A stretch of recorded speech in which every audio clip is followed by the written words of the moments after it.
Hello friends, study with Shweta commerce में मैं श्वेता आपका स्वागत करती हूँ। लास्ट वीडियो में हमने सर्विसेज क्या होती है और सर्विसेज के फीचर्स ये आपसे मैंने लास्ट वीडियो में डिस्कस किए थे। आज के इस वीडियो में हम सीखेंगे सर्विस का एक टाइप जो बहुत इम्पॉर्टेंट सर्विस है जिसे हम बैंकिंग कहते हैं। तो what is banking and bank के types of banks. Okay, banking क्या है हमें इतना ही पता है, ऐसी प्लेस जहाँ पे हम कैश डिपॉजिट करते हैं जो हमें लोन देती है।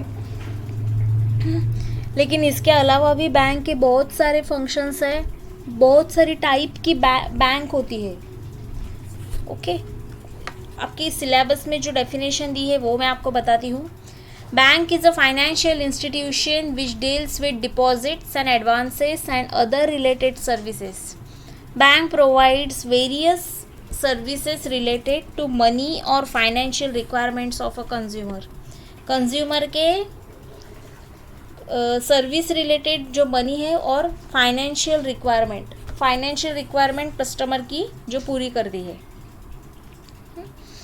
बैंकिंग रेगुलेशन एक्ट 1949 याद रखना।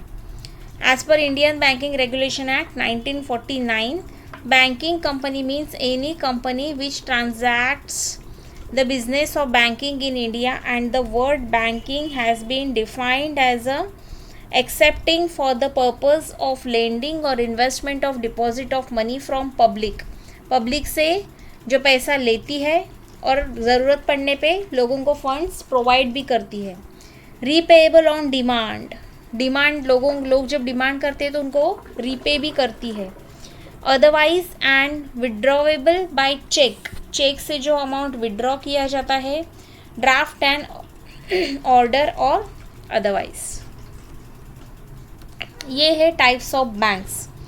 Central bank, commercial bank, cooperative bank, development bank, exchange bank, regional rural bank, saving bank, investment bank and specialised bank. Types of bank के क्वेश्चन आंसर इन ब्रीफ के लिए बहुत बार पूछा जाता है।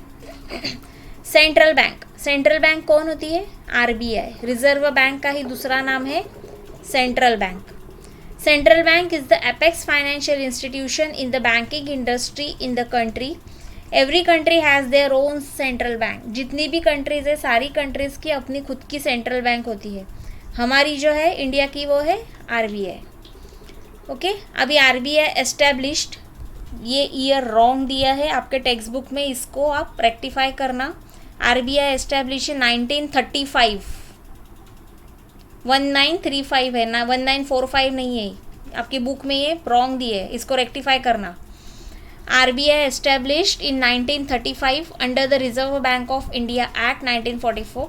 Some functions of RBI, ठीक है। अभी RBI का एक्ट जो है वो 1934 है। RBI एस्टेब्लिशमेंट हुआ था 1935 में। ये ईयर में रॉन्ग है, अब गूगल पे भी एक बार देख लेना। आरबीआई 1945 में नहीं, 1935 में एस्टेब्लिश हुआ था और आरबीआई का जो एक्ट है वो है 1934, ठीक है। तो इसका काम अब टेक्स्ट बुक में वो प्रिंटिंग मिस्टेक है, रेक्टिफाई करना। फ्रेम्स मॉनेटरी पॉलिसी, क्या करता है ये? पहले तो मॉनेटरी पॉलिसी बनाने का काम करती है, करेंसी नोट्स इशू करता है, acts as a banker to the government को एज अ बैंकर हेल्प करता है, acts as a banker's bank, बैंकों की बैंक है। जब हमें लोन चाहिए तो हम कमर्शियल बैंक्स के पास जाती है, और जब बैंक को लोन चाहिए रहता है तब वो बड़े बड़े प्रोजेक्ट्स के लिए जब पैसा चाहिए होता है तो वो जाती है आरबीआई के पास, ठीक है।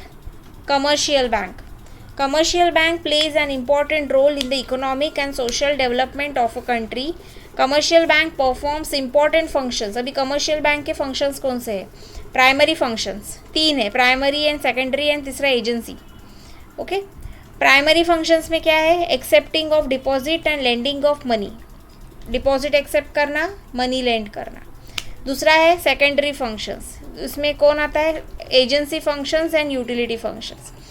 इन India commercial banks are divided into 3 groups. Commercial bank के 3 ग्रुप है, public sector bank, private sector bank and foreign bank.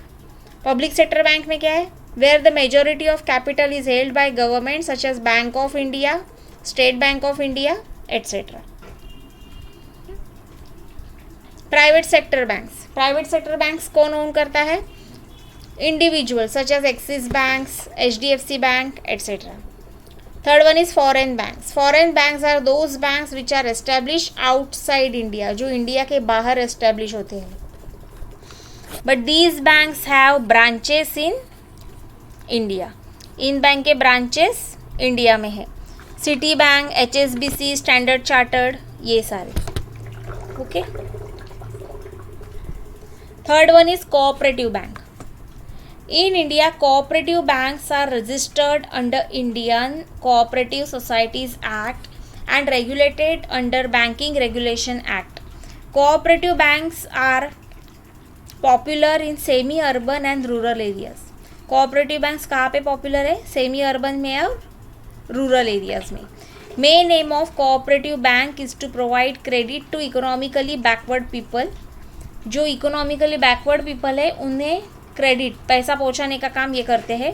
Farmers and small scale units. Generally the cooperative banks work at the 3 different levels. अभी इसके level कौन से है, ये 3 है. Primary credit societies. Primary credit cooperative societies work at a village level. Village level पे ये लोग काम करते हैं, रूरल एरियाज़ में. They collect deposit from members and common public. They also get funds from a state cooperative bank and district cooperative banks for the purpose of lending. Next, district central cooperative bank. These banks operate at district level. They obtain deposits from the public at the district level and also get funds from the, ये उनको fund district level से भी मिलते हैं और state cooperative bank से भी मिलते हैं for the purpose of lending. Third one is state cooperative banks. These banks operate at a state level. State level पे ये काम करते हैं. They provide funds to central cooperative bank and primary credit societies as required. State cooperative bank also performs functions of monitoring over district bank and credit cooperative societies. Credit cooperative societies में ये काम करते हैं. Next one is industrial development bank. इनके नाम से ही पता चलता है जो इंडस्ट्री को डेवलप होने के लिए फाइनेंस प्रोवाइड करते हैं उन्हें कहा जाता है industrial development banks. These are financial institutions that provide medium and long term funds to the business firms. इसके एग्जाम्पल्स है development bank, development bank are industrial finance corporation of India, IFCI, industrial finance corporation of India. State financial corporation, Maharashtra state finance corporation etcetera. Some functions of development banks. अभी इनके functions कौन से हैं. First, provision of medium and long term funds to business units for the purpose of expansion and modernisation. Medium and long term funds provide करना business units के लिए, क्यों, business का एक्सपांशन एंड मॉडर्नाइजेशन करने के लिए. Underwriting of shares issued by public limited companies. Public limited companies में shares underwrite करना. And last, purchase of debentures and bonds. Debentures and bonds purchase करना. Next, exchange banks. Exchange banks as well as commercial banks facilitates foreign exchange transactions. Examples of exchange banks are Barclays Bank, Bank of Tokyo, etc. Some functions of अभी exchange bank के functions कौन से हैं. First, financing foreign trade transactions, issue of letter of credit, discounting of bills of exchange, remittances of dividend, interest and profit. Next, regional rural bank. नाम से ही इसके पता चले, रीजनल रूरल एरियाज में डेवलपमेंट करना. Regional rural banks were establish in 1975 These banks are sponsored by large public sector banks. Large public sector banks को sponsored करती है. The capital of regional rural bank is contributed by central government. Central government 50%, state government 15%, sponsored bank 35%. Regional rural bank deposits primarily from, अभी ये कहाँ से deposit होते हैं, rural and semi urban areas and provide loans and advances mostly to small and marginal farmers.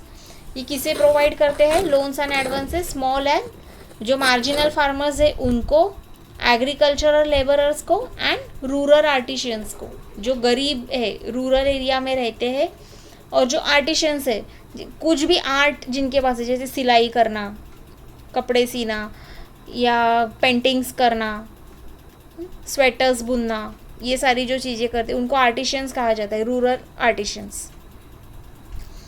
Next one is saving banks. Main objective of saving bank is to encourage saving of the people specially in rural areas. Example of such banks include postal saving bank, commercial banks, cooperative banks. ये तीन इसके types है. Next one is investment bank. Investment bank, these banks provide financial and advisory assistance to their customers. ये अपने customers को financial and advisory assistance देते हैं.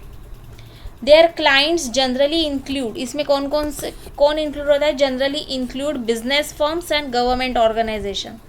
Investment banks facilitates mergers. Investment banks क्या फैसिलिटेट करती है, मर्जर्स एंड एक्विजिशन, एक्वायर करना, purchase करना, by undertaking research and providing advice on investment decisions. Generally, the investment bank do not directly deal with general public. Investment bank directly public के साथ contact नहीं करती. Last, specialized banks. Specialized bank में एक तो आता है Exim Bank, Export Import Bank of India. Second है SIDBI, Small Industrial Development Bank of India. Third one is NABARD, national bank for agricultural development, rural development. ठीक है. एग्जिम बैंक, एग्जिम बैंक यहाँ पे आपको ईयर नहीं दिया है. एग्जिम बैंक इंडिया में एस्टेब्लिश हुआ था 1982 में. इसका मेन काम यही है कि एक्सपोर्ट इंपोर्ट से रिलेटेड जो भी ट्रांजैक्शंस है उनको देखना, इंडिया का अदर कंट्रीज़ के साथ जो भी फॉरेन एक्सचेंज ट्रांजैक्शंस होते हैं उनको देखने के लिए ये स्पेशलाइज्ड बैंक बनाया गया, एग्जिम बैंक. ये सिर्फ एक्सपोर्ट इंपोर्ट रिलेटेड ट्रांजैक्शन ही देखेगा. This banks provide financial assistance to exporters and importers and functions as their bring capital financial institutions for coordinating the working of institutions engaged in financing export and import of goods and services. Export और import में जितने भी goods and services है उनको finance करने का काम करती है. Next one is small industrial development bank of India, SIDBI. SIDBI आया 1990 में, इसके ईयर भी याद रखना. Small industrial development bank of India setup in 2 April 1990 under the act of Indian parliament, acts as the principal financial institution for promotion, financing and development of the, इनका काम क्या है, micro small and medium enterprise जो है, micro small and medium term जो enterprise है, as well as coordination of functions for institutions engaged in a similar activity. Similar activities में जो micro small and medium enterprise से related similar activities में जो दूसरी स्मॉल स्केल कंपनीज काम कर रही है उनको फंड प्रोवाइड करने का काम ये करते हैं. Last one is NABARD, national bank for agriculture and rural development. ये भी आया था 1982 में. It is an apex institution for financing, नाम ही है इसका एग्रीकल्चरल. सो एग्रीकल्चरल फार्मर्स को खेती से रिलेटेड जो भी फाइनेंस के प्रॉब्लम्स होते हैं उनके प्रॉब्लम सॉल्व करने का ये काम करते हैं, रूरल सेक्टर को हेल्प करते हैं. NABARD provides both short-term and long-term credit through regional rural banks. It is concerned with policy planning and operations relating to agricultural credit. Agriculture को क्रेडिट प्रोवाइड करने का ये काम करते हैं जिससे रूरल एरिया में डेवलपमेंट हो. ठीक है स्टूडेंट्स, इस वीडियो में इतना ही. इस वीडियो को ज़्यादा से ज़्यादा आपके 12th स्टैंडर्ड के स्टूडेंट्स के साथ शेयर कीजिए। ये आंसर इन ब्रीफ के लिए बहुत इंपॉर्टेंट क्वेश्चन है। टाइप्स ऑफ बैंक्स आपके एग्जाम में भी आ सकता है, या तो शॉर्ट नोट्स के लिए पूछा जाता है या तो आंसर इन ब्रीफ के लिए। Okay, thanks for watching this video.